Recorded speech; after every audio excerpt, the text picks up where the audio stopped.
kasih pemirsa, pada malam hari ini tatap muka kembali menjumpai Anda. Tema kita malam hari ini, kekuatan ormas menjaga kearifan lokal dan pemberdayaan masyarakat.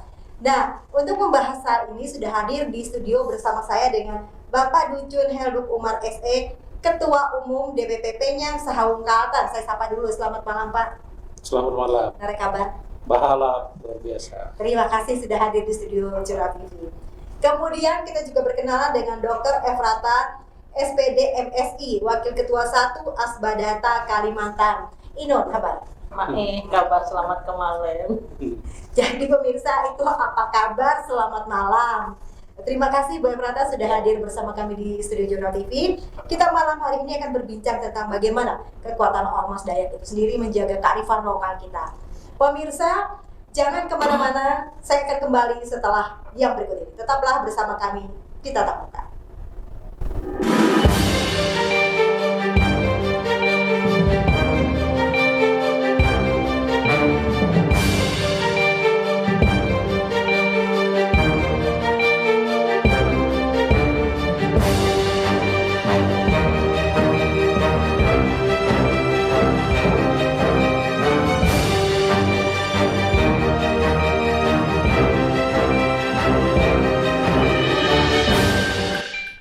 Pemirsa, seperti di awal tadi dikatakan, kita ingin berdiskusi, berbincang-bincang seperti apa Ormas di Kalimantan Tengah ini sendiri, kemudian keberadaannya, kontribusi yang mereka berikan untuk masyarakat.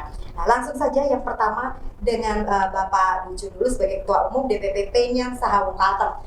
Pak, bisa diceritakan seperti apa sih organisasi ini sendiri, kenapa dinamakan Penyang Sahawung, kemudian kapan berdirinya, dan apa saja yang menjadi visi dan misi?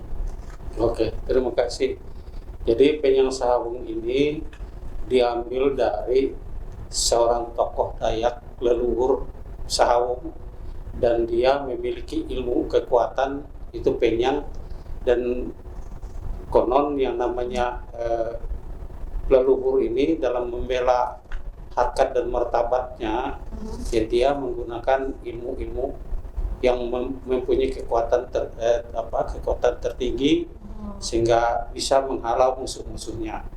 Jadi harapan kita memang Ormas Penyang Sahawung ini bisa menjadi inspirasi bahwa banyak persoalan yang terjadi berkaitan dengan adat, istiadat, budaya Kalimantan Tengah ini sekarang sudah banyak sekali yang pertama memang dari internal kita sendiri yang kabur dalam pelaksanaan dan pengertian pemahamannya, ditambah lagi dengan masuknya budaya luar yang kadang-kadang menghempas budaya kita, yang membuat akhirnya budaya kita bisa tersingkir begitu.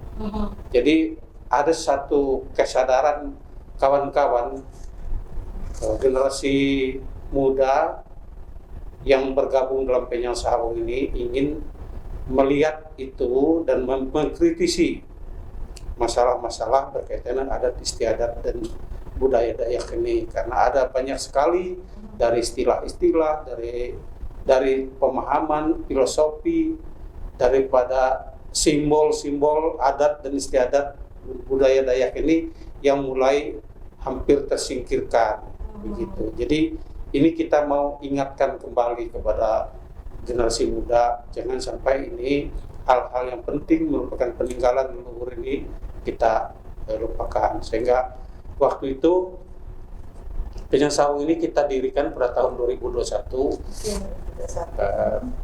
tanggal 2 Mei tahun 2021, dan Penyang Sahawung ini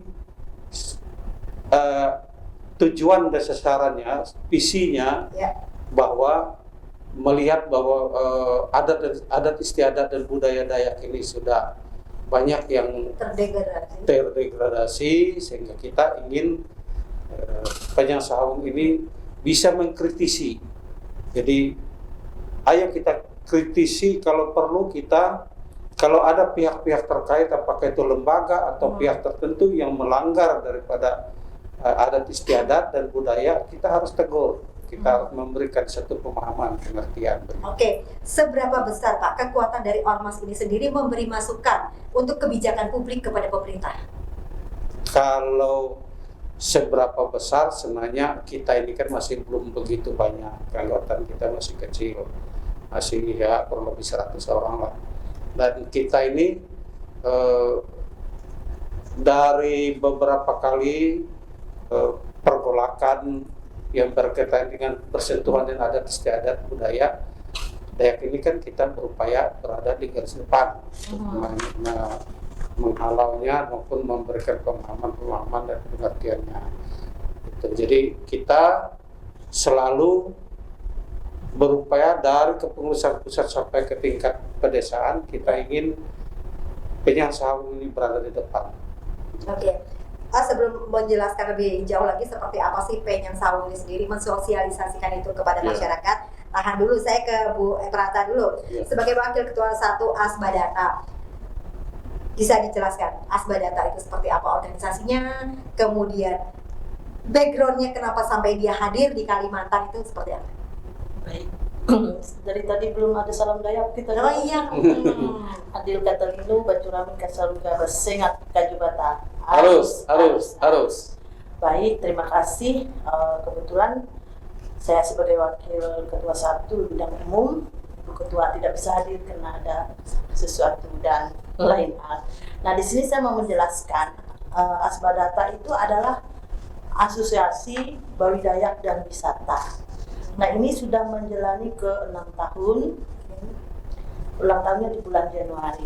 Nah, di sini kita merangkul semua perempuan yang ada di Kalimantan Tengah, terutamanya yang di Kota Palangkaraya. Nah, kita di situ bukan hanya perempuan Dayaknya saja, tetapi perempuan Dayak yang merangkul perempuan-perempuan suku lain yang ada di kota ini. Seperti itu.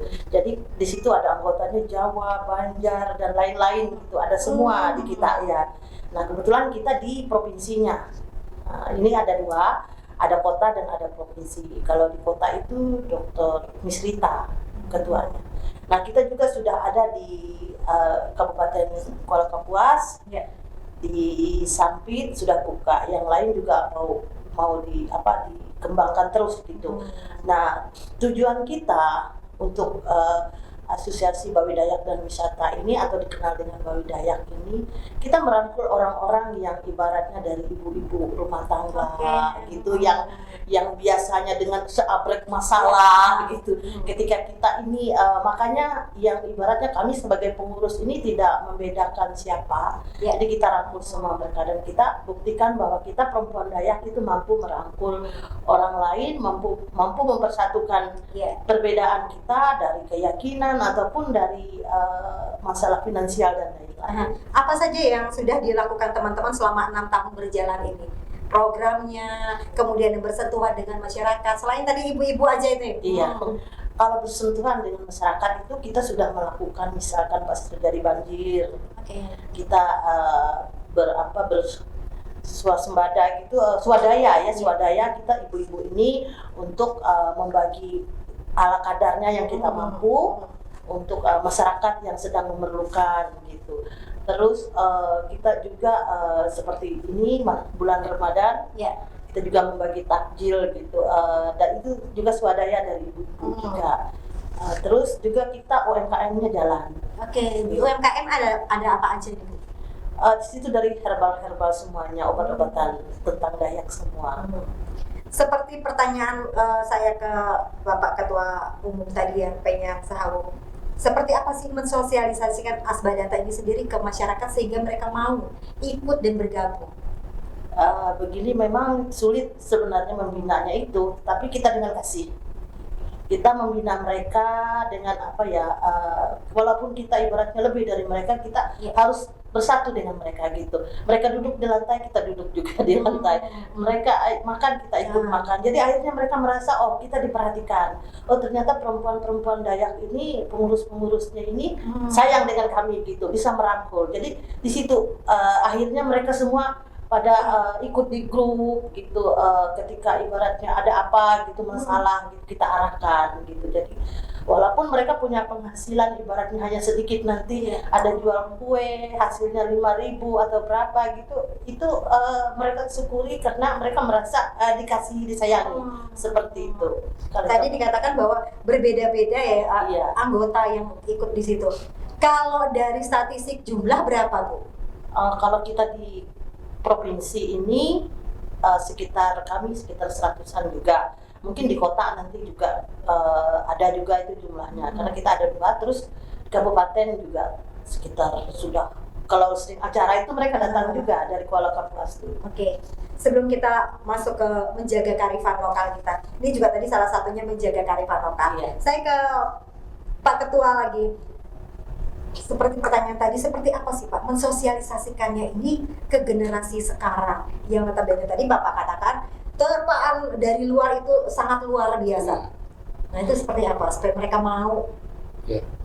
Oke, terima kasih. Jadi kita memang berupaya menyatukan pandangan kita dengan masyarakat dan generasi muda berkaitan dengan menjaga seni budaya Dayak.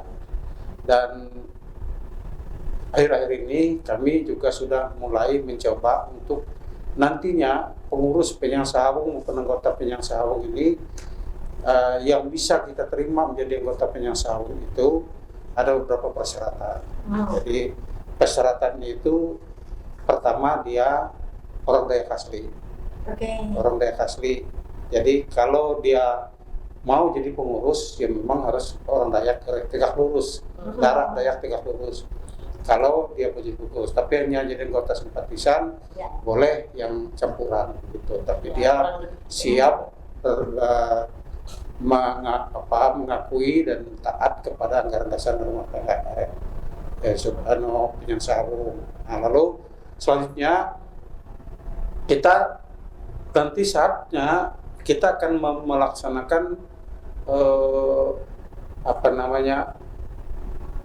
pelatihan silat tradisional. Ya, pencak silat tradisional. Ya nanti kita akan buat secara massal. Kita penerimaan anggota itu, masa penerimaan anggota itu kita membuat pelatihan itu dulu, artinya belajar pencak silat tradisional. Begitu dia selesai batamat setelah orang Dayak itu kan batamat selesai, baru kita lantik jadi pengurus Penyang Sahawung. Karena kita mau masyarakat Dayak itu karena bisa kita terima dari mereka yang masih SMP ke Bapak. Nah, karena kita mau orang Dayak ini, kalau menurut pandangan kami terlalu banyak yang ya seperti lemah, seperti kurang perhatian dan segala macam dengan apa yang terjadi di lingkungannya. Jadi kita mau membuat tipikal masyarakat Dayak itu mindsetnya itu harus menjadi orang yang keras dan kuat, berani gitu. Dalam artian positif. Dalam artian positif, begitu. Bukan kita tidak persiapkan mereka untuk kelahi, tidak. Nah, kita juga tidak mengizinkan semua anggota kita pasang bawa mandau di tengah umum, begitu, terhunus, tidak. Segala persoalan akan kita selesaikan secara dialogis. Instrumen seperti surat-surat dan segala macam kita gunakan seperti itu. Jadi kita bisa membuat surat teguran dan segala macam kepada pihak lembaga yang melakukan kesalahan. Nah, kita dialog.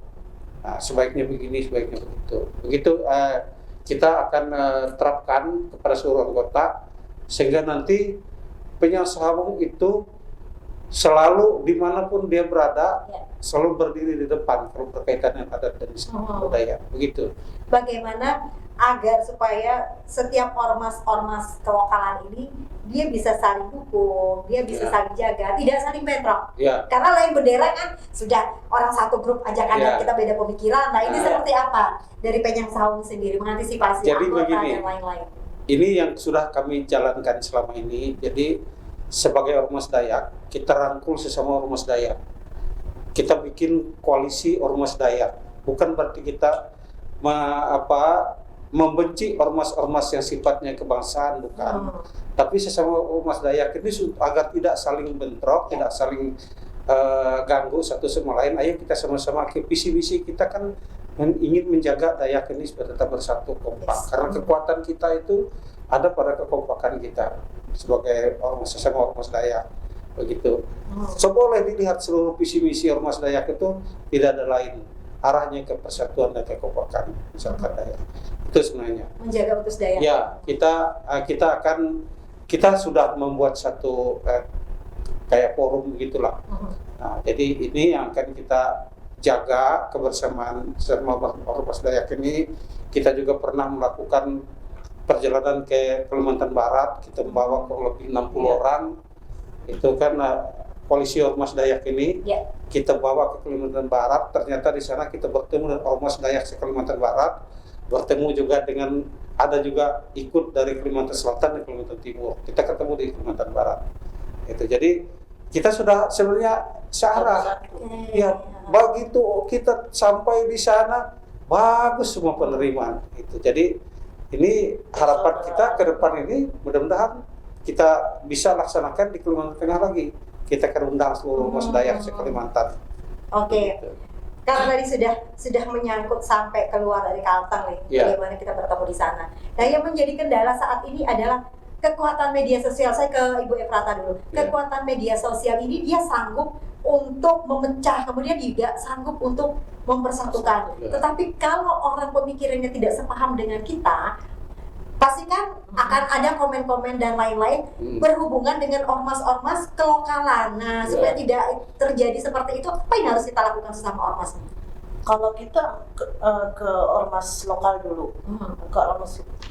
dulu, kita seperti kata Pak Dijun tadi, kita itu satu tujuan. Nah, tujuan kita tadi mempertahankan bumi Kalimantan. Nah, dari situ kita sudah bersama. Nah, terus apalagi NKRI. Nah, kalau NKRI, jadi makanya kita ada paguyuban. Jadi ada aliansi paguyuban dan ormas masyarakat Dayak. Kita setiap bulan bertemu ya Pak ya. Jadi kita ini silaturahmi terus. Nah, itu yang kita ini sebagai pengurus-pengurus dari ormas masyarakat Dayak yang pastinya kita bersatu dengan paguyuban. Jadi paguyuban dari manapun, dari seluruh Indonesia itu sudah bisa menyatu. Jadi ini salah satu cara untuk membedakan. Jadi untuk tidak kami ada menangkis yang namanya di medsos ini seperti ini, kami bersatu. Gitu. Jadi memang dari para leader ini dulu. Iya, kan dari kami dulu, dari kita pengurus ini yang harus ya Pak ya, yang harus welcome.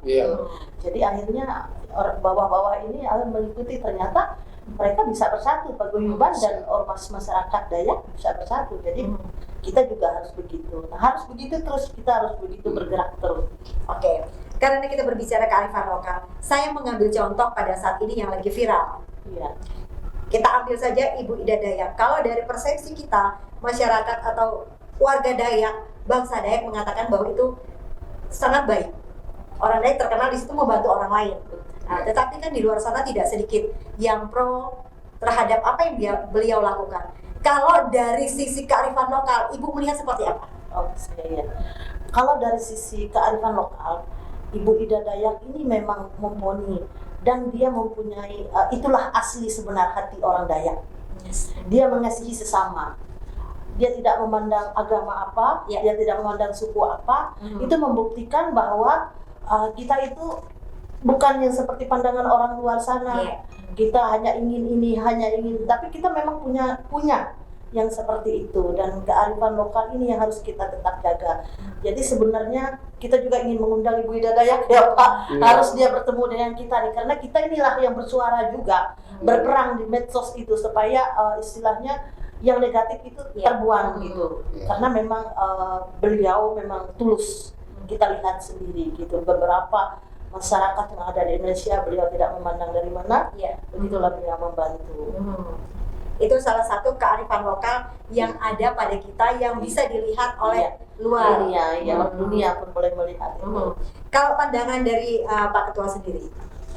Jadi yang jelas kan begini, bahwa apa yang dilakukan oleh Ida Dayak ini satu hal yang sangat positif, tulus, dan membantu orang banyak dan dapat dirasakan oleh orang banyak gitu.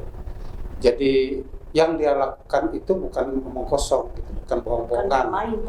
Jadi dia melaksanakan kearifan lokal itu secara utuh begitu. Jadi beda dengan pesulap. Pesulap kan dia trik, kan? Trik, menipu mata orang. Nah, ini tidak, orang bisa lihat semua.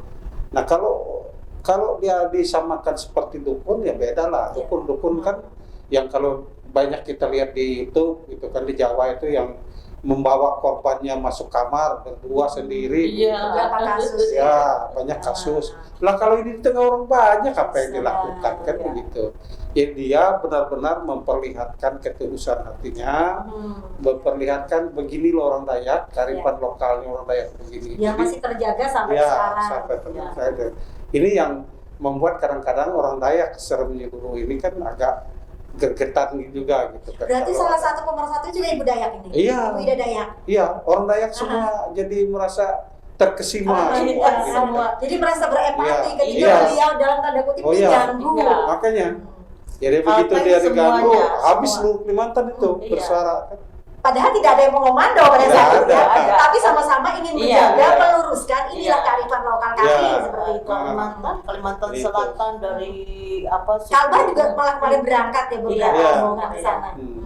Kalbar karena memang mereka sebagian besar di Jakarta. Karena pengurus MDN itu banyak orang Kalbar dan orang Kaltim, tapi kelihatannya penyelesaian di DKI itu dengan acara Kearifan lokal menggunakan dari kearifan lokal dari Dayak Kenayat ya. Iya, ya karena Dayak pakai Inilah berarti contohnya ketika satu orang diganggu, Ah, kita iya. semua merasa. Ribut kita, Merasa, ribut, iya. ribut semua. saya diam nggak berbicara, akhirnya bicara juga. Iya. Oke, itu salah satu kearifan Iya. yang ditunjukkan oleh Ah. beliau. Kalau Bu Emrata sendiri, selama ini yang Ibu teliti, yang Ibu lihat di daerah-daerah kita di Kalimantan Tengah khususnya, Iya. seperti apa kearifan lokal yang masih harusnya tetap kita jaga, kita pertahankan tanpa memandang status agama, kemudian suku dari Dayak A, B, C, karena kita kan banyak. Nah itu apa Bu? Yang harus kita jaga ini kearifan lokalnya itu tadi pertama ya masalah herbal kita ya, dari ini tanaman-tanaman, terus juga karena itu memang membantu sama sekali seperti bajakah dan lain-lain, itu kan semua itu membantu untuk apa. Nah itu yang perlu tetap UMKM ini berjalan terus. Nah selama ini UMKM berjalan terus. Terus kedua apa ya, cara untuk mereka mencintai lokal ini. Nah anak-anak muda sekarang kan kadang malu pakai gelang, pakai aksesoris, pakai ini. Tetapi yang saya teliti juga banyak anak-anak yang masih kecil begini sudah bisa balian bulat, sudah berani apa menari, apa tampil, masuk di apa ini media sosial, mereka masuk di mana apa ini satu-satu apa sanggar-sanggar. Jadi tidak berkurang. Ya Pak ya, kita lihat mereka terus. Saya juga di medsos itu saya lihat, apalagi di TikTok itu mereka keluar terus semuanya. Kadang mereka menari, kadang mereka tarian ini, nggak ada malunya. Saya bersyukur banget gitu. Jadi semangat bagi kita juga yang sudah tua-tua ini bagaimana Ada cara. penerusnya. Dan itu harus kita pertahankan. Dan harus kita edukasi terus gitu supaya memang kita mau tidak mau, suka tidak suka, itulah orang Dayak. Memang harus tetap dipertahankan. Ini kalau dari segi pendidikan non formal, Bu. Bagaimana dengan pendidikan formal sendiri memberikan ruang kepada pelajaran kearifan lokal ini? Kearifan lokal kan kita banyak tadi seperti herbal, Iya. kemudian adat budaya, Iya. hukum adat, itu seperti apa kalau Ibu dari segi pendidikan melihat? Ini kalau dari segi pendidikan kita kan sudah ada mata kuliah baru, Kampus Merdeka ya, MBKM. Nah di situ ada cara kita menyusun kurikulum. Ya. Nah kalau seperti saya di universitas itu kita di Penjaskes Rek itu akan nanti masuk sepak sawut gitu. Oke. Nah sepak sawut itu kan punya orang Dayak gitu, Iya. punya kearifan lokal. Nah terus juga di sejarah, di sosiologi kita masuk ada itu tadi ada kuntau, silat itu. Iya. Nah, itu akan pelan-pelan akan kita susun kurikulum seperti itu. Nah, begitu juga mungkin nanti di SMA atau SMP dan SD. Kalau di universitas kita sudah di Universitas PGRI, saya sendiri di Keprodi di Penjaskes sudah mengusulkan itu untuk untuk kami susun di kurikulum supaya bisa nanti tetap bertahan tadi dengan melalui dari pendidikan gitu. Kuntau itu akan dimasukkan di kurikulum juga gitu. Silat Dayak. Kalau menurut Bapak sekarang, seperti apa Pak? Kalau orang tua dahulu, mereka ada bahasa tutur, mereka bercerita kepada anak-anaknya, begini loh adat kita, begini loh budaya kita, ini yang namanya pari, ini namanya hukum adat kita. Nah kalau sekarang Pak, jadi begini. Kalau orang tua sendiri tidak paham, bagaimana kita mau bercerita kepada anaknya? Jadi begini, saya sudah beberapa kali menyampaikan kepada kawan-kawan, termasuk Diadi dan beberapa organisasi yang lain. Jadi saya melihat Kalimantan Tengah ini sudah perlu adanya lembaga pendidikan khusus adat istiadat dan budaya Dayak. Jadi entah itu pendidikan formal atau non formal, entah apapun namanya, nanti diatur. Karena begini, kita sebut masyarakat adat Dayak Kalimantan Tengah. Apakah masyarakat adat Dayak yang ada itu paham nggak posisinya sebagai masyarakat adat? Dan masyarakat adat dia harus paham tentang adat istiadat. Sampai dulu pernah ada anak-anak mahasiswa yang mengatakan, loh apa itu baru saya dengar ada budaya Betang. Nah kan akhirnya karena ketidakjelasan orang tua menyampaikan. Jadi kalau nanti juga tidak paham mungkin. Ya mungkin. Makanya kalau ada lembaga pendidikan formal atau non formal tentang adat istiadat ini, sekolah adat. Jadi sampai masyarakat itu sekarang ini ya dengar dari mulut ke mulut aja itu yang namanya adat istiadat ini. Dengar dari mulut ke mulut juga yang namanya filosofi budaya Betang ini bahwa begini begitu. Akhirnya orang yang bahkan ada orang luar yang memang betul-betul memahami, meneliti budaya Betang itu bahwa bisa menerima semua orang, masuklah mereka. Begitu kan di budaya Betang katanya, bisa menerima. Akhirnya masuk ini karena tidak memahami adat istiadat Dayak, dia masuk sampai ke kamar tidur misalnya kan begitu istilahnya kan akhirnya dia mau jadi pemimpin di rumah Betang itu. Nah itu yang kita itu yang kita tidak mau. Tapi ya memang dia sepengetahuannya begitu loh, kan bisa terima oleh semua, bisa dimasuki oleh semua orang kan begitu. Nah ini harus ada lembaga pendidikan supaya namanya adat istiadat ini ada kejelasan, ada kejelasan yang jelas. Ada sekarang orang mau jadi damang, syaratnya bukan dia mengerti tentang adat istiadat, hanya paham sedikit-sedikit sudah bisa jadi damang. Ya dia punya ada duit, dia bisa bayar masyarakat, terpilih dia jadi damang. Apa visi misi sebagai damang? Dia hanya mengambil keputusan adat. Nah keputusan adatnya entah benar atau tidak. Nah dia kan hanya belajar di buku gitu-gitu aja. Nah itu jadi. Ini yang saya bilang, kalau mungkin lembaga pendidikan adat istiadat ini ada, lulusan itu menjadi persyaratan mutlak menjadi damang itu bagaimana gitu. Jangan nanti asal lulus SMA aja bisa masuk jadi damang. Tapi apa yang dilakukan? Karena dia tidak mengerti tentang adat istiadat. Beda Pak, dulu dengan sekarang ketika seseorang itu menjadi damang. Oh iya, dulu kan tanpa sekolah. Jadi figur seorang yang arif dan bijaksana itu memang karismatik sekali. Di tempat saya misalnya Damang Singapati Ranggam ini kan dia itu tidak ada zaman dulu mana ada sekolah, tapi dia diyakini, dipercaya oleh masyarakat desa itu sebagai Damang Singapati Ranggam, dan dia apapun yang dia katakan itu hukum, apapun yang diputuskan itu harus dituruti. Karena dia memang diakui betul oleh masyarakat di situ dengan segala perbuatannya, dengan segala kegiatannya itu. Jadi sekarang kan mana ada cuma lulus SMA juga nggak pernah memahami tentang adat istiadat, ya kan? Jadi sulit. Berarti dari situ pun kita sudah bisa menarik garis bahwa ada degradasi dari pemimpinnya sendiri, bagaimana mau mentransferkan ini kepada sehingga masyarakatnya. Proses penyelenggaraan adat dan pelaksanaan adat di bumi Kalimantan Tengah sekarang ini, jadi semua apa yang ada di tenggorokan yang damang yang bertugas pada saat itu, sehingga ada kekhawatiran nanti ada salah penggunaan adat dan pelaksanaan adat dan istiadat ini. Orang belum tentu dia melihat hukum adat yang tertuang misalnya dalam hasil rapat damai Temanganoi. Ya ini adat, ini begini begitu, dia putuskan sembarangan aja. Nah, padahal ada beberapa keputusan keputusan Kongres Dayak tentang hukum adat ini ada mungkin kurang lebih 400 pasal. Merupakan uraian daripada 96 pasal hasil daripada Damai Timbangan Raya. Ini yang tidak dipahami oleh masyarakat, tidak dipahami oleh anak-anak, kan gitu. Bagaimana kita mau memahami kalau dari atasnya aja Iya. tidak mentransferkannya itu kepada Justru generasi itu, kita. justru itu yang saya pernah usul juga dengan DADI atau dengan lembaga pendidikan, tolonglah harus ada lembaga pendidikan adat istiadat ini dibuka di Kalimantan Tengah ini. Provinsi lah Di ya. provinsi.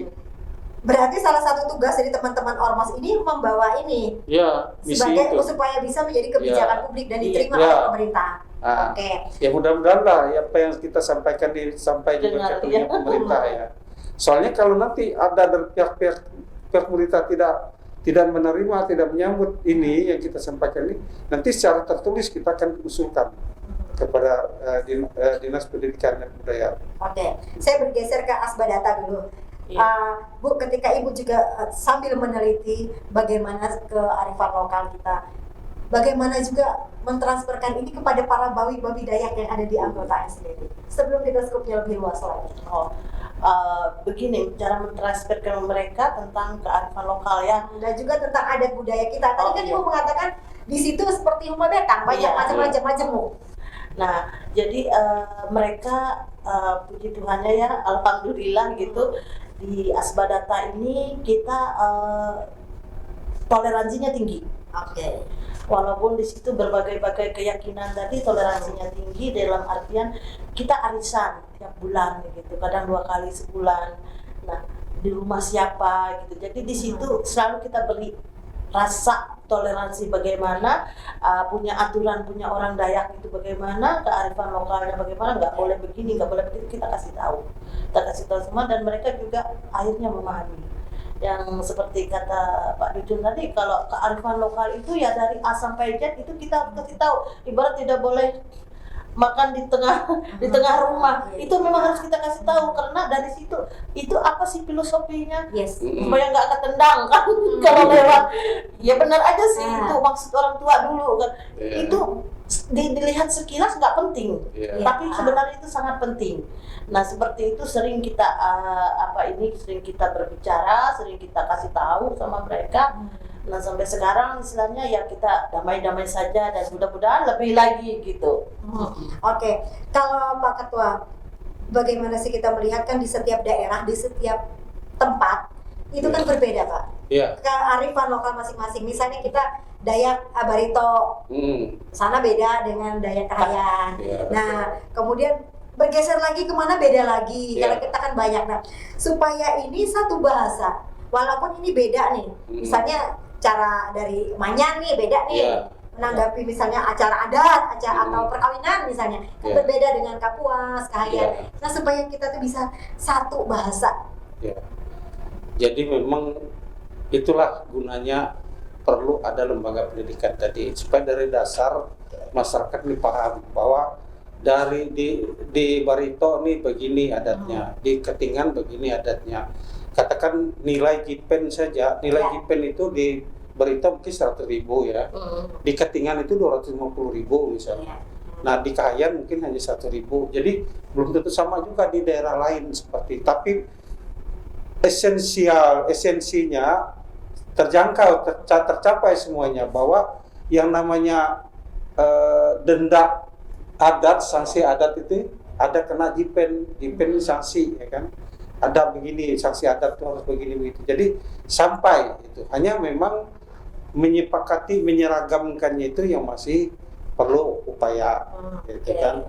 Nah mungkin juga itu sebenarnya salah satu tugas lembaga adat yang ada, termasuk ke Damang, termasuk ke Diadi.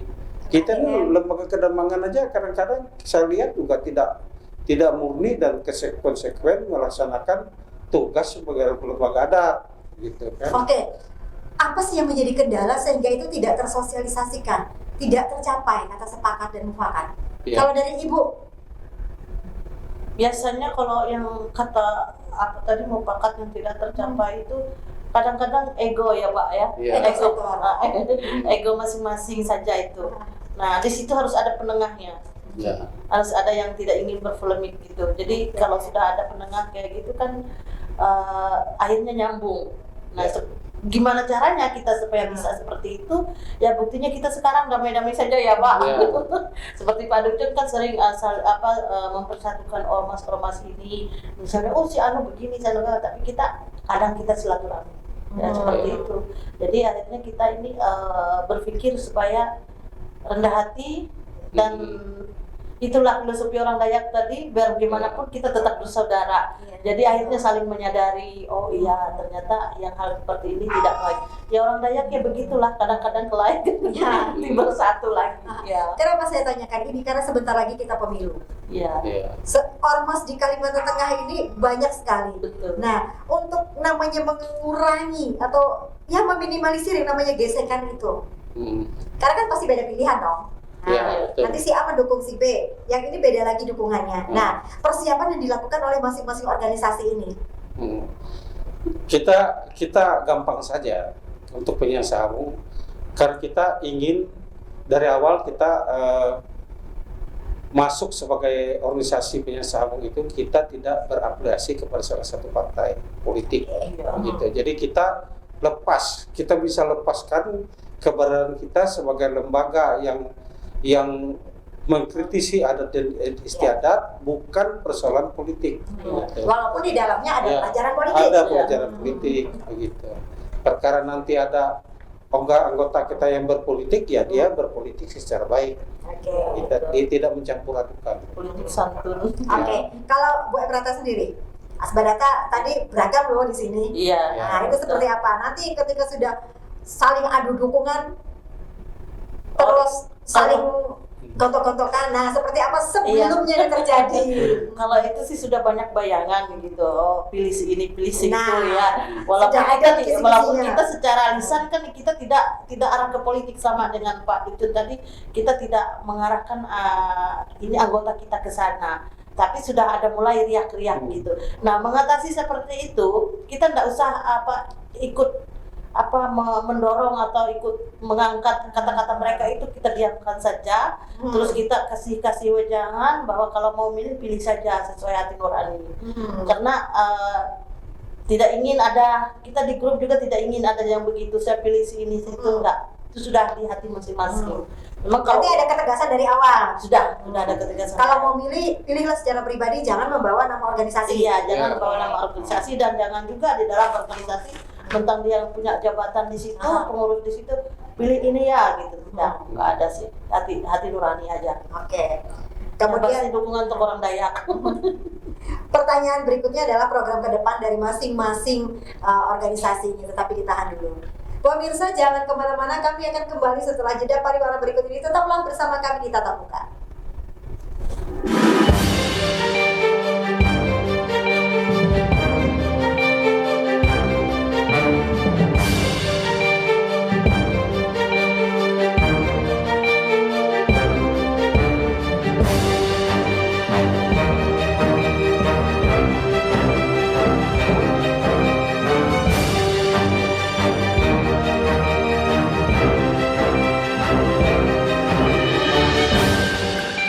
Terima kasih pemirsa, Anda masih bersama kami di Tatap Muka dengan tema kita malam hari ini, kekuatan ormas menjaga kearifan lokal dan pemberdayaan masyarakat. Saya langsung saja ke Asbadata dulu.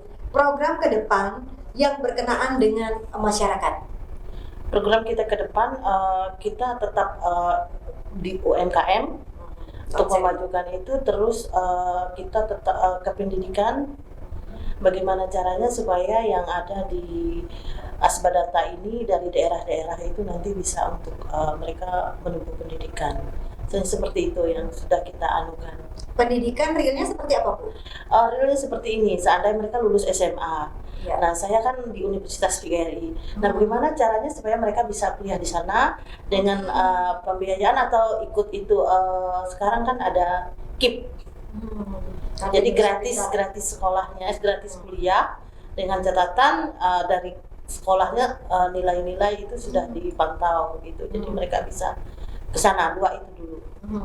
Kalau yang tadi UMKM-nya ke depannya mau seperti apa, Bu? Karena kan melihat Ibu tadi mengatakan basic teman-teman yang bergabung di situ kan tidak semua berpendidikan Iya. yang cukup tinggi. Ah. Nah, agar supaya produk UMKM mereka ini bisa berjalan kemudian dibeli tidak hanya di lokal Kalimantan Tengah Ini saja. salah satu yang dari Asbadata itu Ibu Kamaliati, dia sudah tes itu ke luar negeri, juga sudah dipanggil ikut-ikut Zoom. Jadi bahan-bahan mereka sudah BPOM. Oke. Iya, sudah itu. Ibu Patmi ini dari kuliner dari Jawa Kupu itu. Terus setiap event kita ada acara-acara Dayak ini mereka selalu berjualan dan kita prioritaskan gitu ketika ada acara ormas atau apa. Terus berjualan dari ini sumping atau dari kalung, terus dari macam-macam itu sudah ada semua. Itu tinggal kita memasarkannya saja. Nah, terkait dengan pemasaran, kalau misalnya pembeli biasanya kan yang suka etnik begini kebanyakan nih, Iya. kita ambil contoh aja, kebanyakan pasti kan orang luar. Bagaimana teman-teman Asbadata ini mensosialisasikan ini supaya anak-anak mudanya justru yang lebih tertarik, khususnya untuk di Kalimantan? Kalau untuk di Kalimantan mereka yang biasanya anak sanggar-sanggar. Hanya anak sanggar, Iya. kebanyakan. Iya. Nah, itu seperti apa program dari teman-teman sehingga tidak hanya anak sanggar saja yang menggunakan aksesoris seperti yang Ibu kenakan? Iya, kalau saya biasanya saya bawakan ini ketika di kampus kita ada beri mata kuliah kan budaya gitu, kita arahkan ke mereka. Nah jadi mereka dengan sendirinya nanti harus ada punya. Oke. Ada punya anting Dayak gitu, terus gelang Dayak, bagaimana pokoknya aksesoris itu menandakan identitas diri. Jangan pernah malu. Jadi dari sekarang lah kita beri mereka narasi-narasi walaupun itu hanya kecil narasinya, tapi akan mereka ingat. Sama seperti salah satu Panglima Ormas mengatakan, orang yang tidak memiliki kebudayaan atau akar budayanya dia sama seperti akar pohon Iya. yang mati lah ini Iya, seperti itu. betul. Nah, untuk mensosialisasikan ini saya ke Pak Ketua kepada anak-anak muda lagi dan juga masuk dalam program kedepannya apa Pak? Yang jelas sepertinya kita internal dulu nanti, pembinaan internal. Jadi berkaitan dengan perkembangan ke depan program kita, di samping konsolidasi organisasi, kita pembinaan internal seluruh pengurus kita di daerah-daerah itu, dia nanti mereka membuka kesempatan orang masuk jadi anggota, juga membuka tempat pelaporan, tempat melapor masyarakat adat Dayak yang ada di daerah. Kita buka itu karena ternyata ada banyak sekali persoalan tanah, persoalan adat istiadat di daerah itu yang butuh sama sekali dukungan kita. Dari ormas. Ya, ada proses adat istiadat yang dilaksanakan sepertinya kayak ngawur aja begitu. Jadi tidak sesuai. Nah, kita mesti harus peringati. Nah, saya berharap makanya pengurus kami ke depan ini akan kami latih, kami didik, kami beri pembekalan bahwa jadi pengurus di daerah itu tidak sembarangan, harus mampu merangkul, harus mampu mengakomodir persoalan yang ada di daerah berkaitan dengan adat istiadat ini. Jadi itu internal yang kami lebih banyak ke dalam nantinya. Gitu. Dan dari ormas ini sendiri, Bapak yakin seyakin-yakinnya mampu menciptakan leader-leader yang handal. Kalau kita sebentar lagi ada IKN. Yakin. Kalau skill kita kurang, maka kita akan tergerus dengan sendirinya, Pak. Itulah yang kita, kenapa harus kita banyak nanti mengkritisi adat istiadat ini, karena kita tidak mau tergerus adat istiadat dan budaya Dayak ini. Jadi kita harus persiapkan orang-orang kita yang siap menjadi instruktur, bahkan ke daerah-daerah itu memberi penjelasan kepada masyarakat sehingga adat istiadat kita ini betul-betul bisa dipahami oleh semua masyarakat adat Dayak ini. Jangan hanya disebut masyarakat adat Dayak tapi tidak ngerti apa-apa kan itu. Betul. Ya. Bagaimana mau transferkan kepada Iya. pendatang-pendatang yang Iya, masuk ya? Oke, betul. sekalian saja saya bertanya, banyaknya investor yang masuk ke Kalimantan Tengah ini. Ya. Mereka bekerja di pertambangan, hasil bumi kita juga mereka ada di situ. Ya. Nah, itu seperti apa? Supaya tidak ada yang namanya lagi kita mendengar seringkali adanya gesekan. Yang jelas kan begini, proses penyelenggaraan atau praktik pelaksanaan adat istiadat di daerah-daerah ini, kadang-kadang kita melihat ada kesalahan-kesalahan yang mungkin membuat sepertinya ini orang ini ada duitnya nih, kita sikat ini. Ada banyak terjadi ya, kita sikat ini, ada adat aja, kasih dia hukum adat sekian begitu kan. Ini Penyang Sahawung siap menjadi pendamping yang seperti itu. Pernah kami laksanakan di Kota Timur kemarin, bahwa ada proses pelaksanaan adat yang kita lihat seperti semena-mena begitu. Berarti menggunakan adat ini untuk hal-hal yang tidak benar sudah. Kita dampingi, kita siap begitu. Jadi damang-damang itulah akibat damang-damang ini, lembaga kedamaian ini yang kurang pengetahuannya di bidang keadatan, jadi dia jadi damang begitu kan, sehingga akhirnya bisa salah dia mengambil keputusan gitu. Yang dia ndak memihak kepada orang-orang yang benar, tapi bisa saja akhirnya mengarah kepada siapa yang punya uang besar. Gitu. Ini kita sangat pilu sebenarnya. Miris kita melihat sumber daya kita yang seperti ini.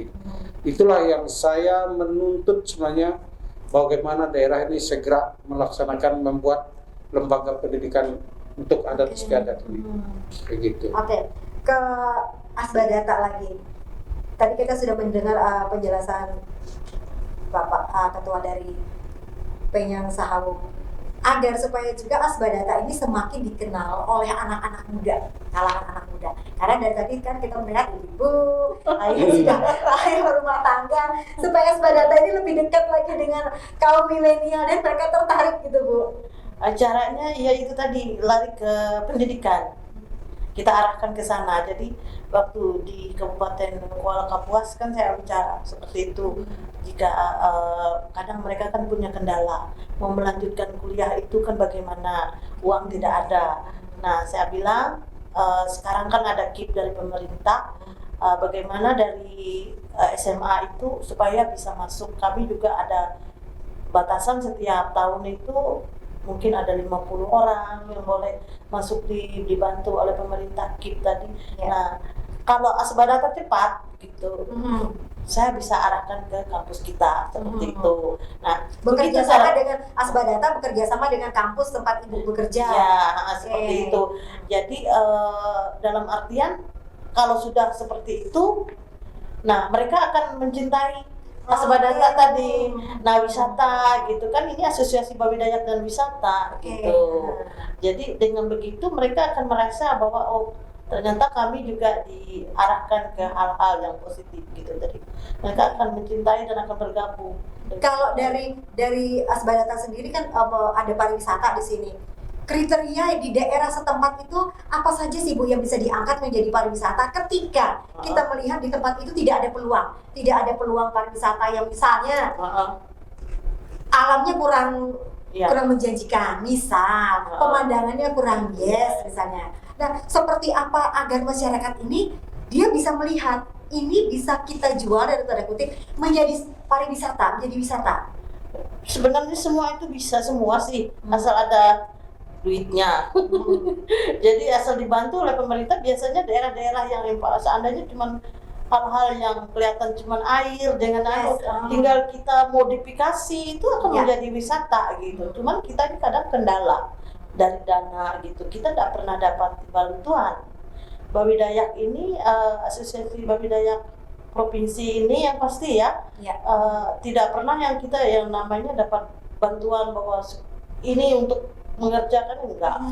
Kalau pendanaan dari mana selama ini Bu? Kenapa? Kalau pendanaan dari mana selama ini? Kalau selama ini pendanaan yang saya tahu, saya sebagai wakil ketua, kita dari sendiri swadaya gitu, dari swadaya, dan kita juga berjualan dari itu tadi. Mereka membuat makanan, membuat aksesoris gitu, seperti Ibu Wilis atau Ibu Ojeng itu mereka ada sendirian, sudah buat sumping, nanti sudah buat baju-baju daya gitu. Pas ada acara beli punya ada gitu, tinggal mereka pajang terus jualan terus. Oke, seharusnya kalau melihat bagaimana teman-teman ini bisa berdaya melalui organisasi masyarakat, seharusnya pemerintah memiliki dana bisa mengucurkan membantu. Iya, seharusnya seperti itu. Seharusnya.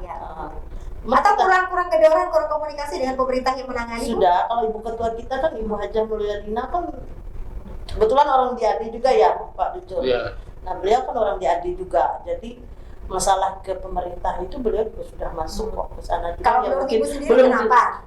mungkin belum giliran. Menurut Karena kita giliran pendanaan. ya, karena kita tahu juga pemerintah dari mana juga kan, jadi mungkin belum giliran saja gitu. Tapi saya tadi tertarik ketika Ibu mengatakan selain dari pendanaan, kalau untuk berbicara pariwisata, mindset teman-teman yang tergabung di dalam Asbadata ditularkan kepada masyarakat setempat, apapun bisa menjadi peluang usaha, peluang wisata. Contoh Ibu tadi mengatakan bahwa kita bisa membuat Iya, aksesoris. iya, jadi wisata seperti itu. Kalau kayak kemarin ada acara di Karena kan banyak Bu sekarang Bu desa wisata di luar Kalimantan Tengah. iya, asal mereka mau berangkat aja ke situ, membawa barang-barang tadi, ya jadi wisata lah, orang akan melihat dan suka langsung beli gitu kan. Itu Atau melalui kekuatan media sosial juga kita mempromosikan suatu daerah yang mungkin menurut kita Iya. di pedalaman sulit untuk dijangkau, tetapi ketika ada yang menarik orang pasti datang kan Bu di sini. Iya, itu sudah bisa seperti itu. Ini kemarin Tari-tarian, kehidupan mereka itu kan bisa jadi suatu wisata kalau Iya. bagi orang luar. kemarin juga dari Pucon ada sudah menelpon, mereka mau buka juga Bawi Dayak di sana, Asbadata di sana, dan mereka juga akan memperkenalkan, mereka akan buka sesuatu usaha di sana seperti itu. Cuman kadang waktu kita lagi juga ke sana gitu. Memang berarti perwakilan itu ada di mana-mana Iya. berjalan. Gitu. Ya, mudah-mudahan lah Oke. dengan adanya ini juga. Kan kekuatan media sosial ini harus kita pergunakan Iya, jadi akan dengan mendengar. bijak. Oke, bergeser ke Pak Ketua. Pak Ketua, mungkin ini udah segmen terakhir ya. Yang Bapak lihat, yang urgent untuk kita sendiri terkait dengan kearifan lokal itu apa Pak? Tidak hanya untuk tempat kita di daerah-daerah yang Bapak lihat dan teman-teman.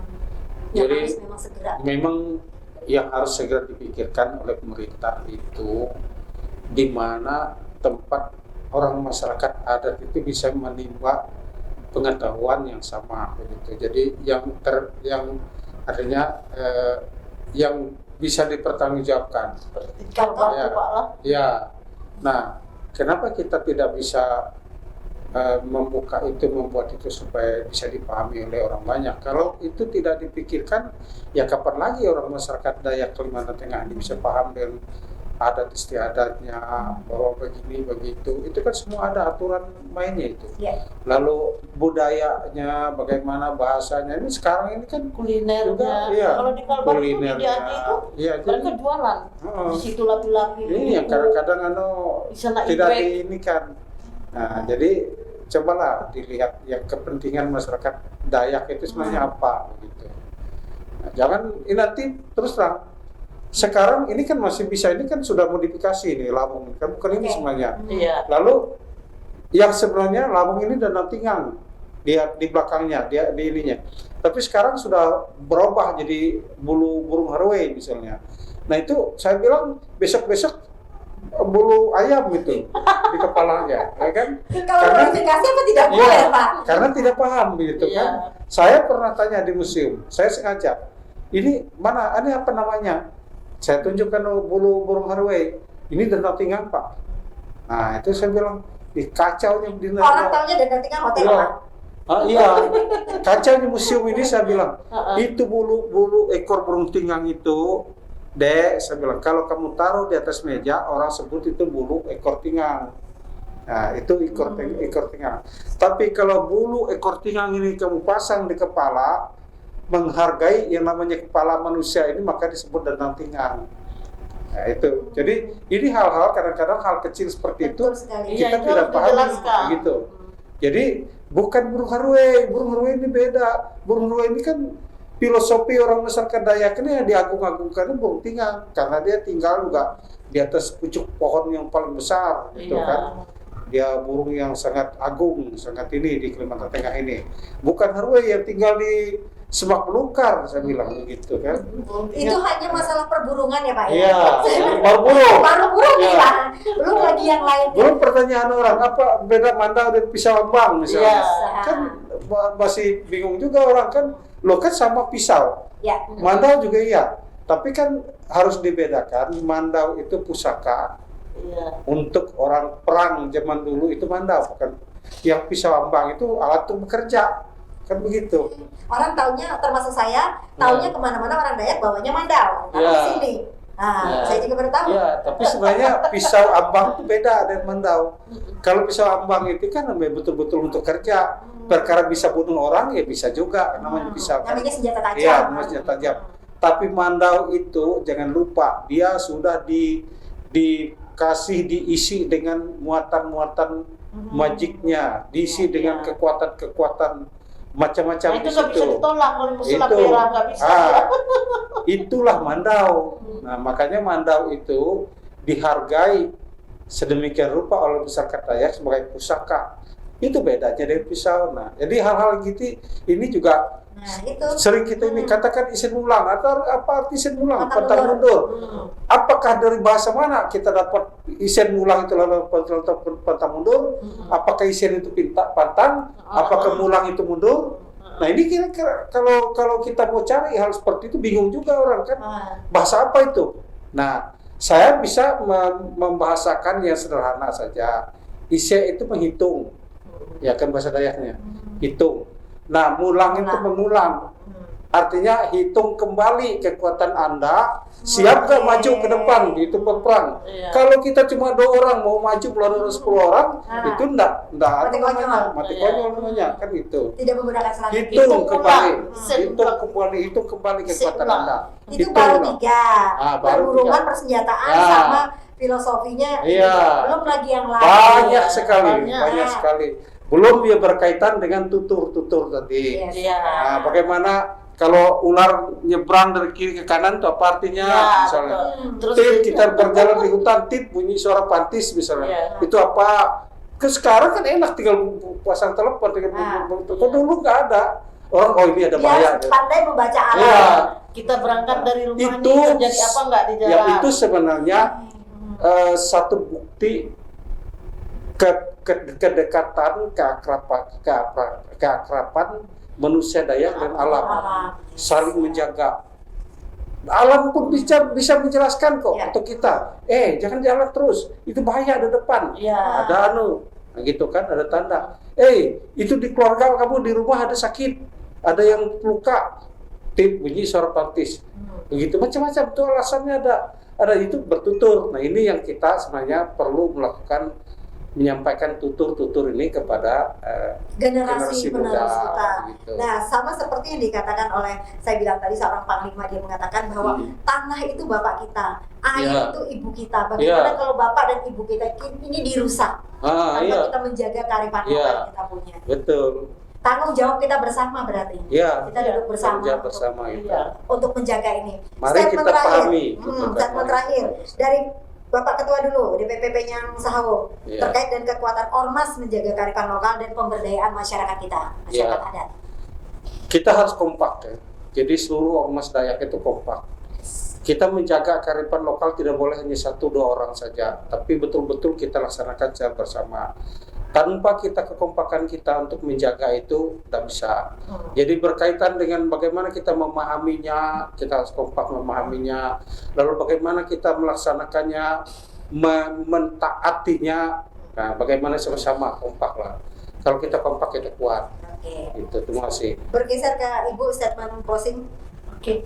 Kita kan Asbadata ini banyaknya ke Bawi Dayak ya, ke perempuan. Jadi filosofi perempuannya gini, perempuan itu tidak cukup hanya cantik, tapi dia harus cerdas, dia harus berpendidikan, dia juga harus setia kepada Tuhannya masing-masing. Terus dia dengan dirinya berjalan di jalan yang benar-benar, yang ibaratnya tegak lurus, melupakan yang tidak baik untuk ke depan. Jadi perempuan itu akan selalu dihargai. Jadi jangan hanya merasa kita ini ternyata kita ini cantik, mudah saja untuk apa ini, tapi kita harus cerdas, berpendidikan, dan juga taat kepada Tuhannya. Jadi kita taat kepada Tuhan kita, apa yang mengganggu kita akan terbuang, akan jauh dari kita gitu. Ya. Yang menjulimi kita akan pergi dari kita, seperti itu. Terima kasih. Walaupun tadi bahasa Inggris saya terpuntal-tepung dulu closing statement jadi statement closing. Iya. Karena lain. Iya, lain. Kami kate saja kita Tiga ya. kali, Nggak apa-apa. diedit aja nanti. Tinggal diedit saja ini bahasa kita ini sudah kami kate ini Iya. malam hari ini. Terima kasih untuk Ibu Wakil Ketua 1 Asbadata, Dr. Efrata SPD MSI, kemudian dengan Bapak Ketua DPP Penyang, Bapak Dujun Helduk Umar. Terima kasih Alem tuh jadi tahu berbagi dengan kita itu. Semoga apa yang sudah kita sharingkan pada malam hari ini bisa bermanfaat untuk semua. Oke, terima kasih. Pemirsa, demikianlah akhir perbincangan kami pada malam hari ini. Akhir kata saya Olivia Teja bersama teman-teman yang bertugas pada malam hari ini pamit undur diri dari hadapan Anda. Selamat malam dan sampai jumpa. Oke. Terima kasih.